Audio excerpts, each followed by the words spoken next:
ng buong isip at ng buong kaluluwa.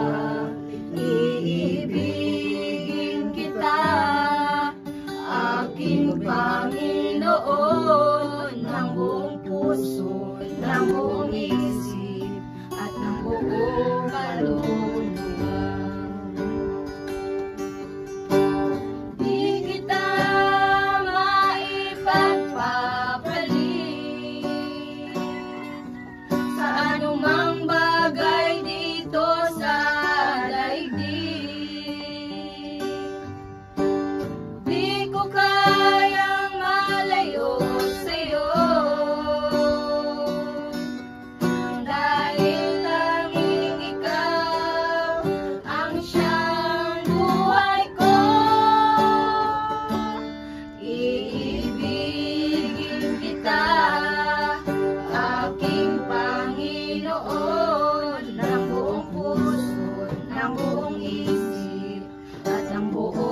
Kaluluwa, iibigin kita, aking Panginoon, ng buong puso, ng buong isip, at ng buong kaluluwa.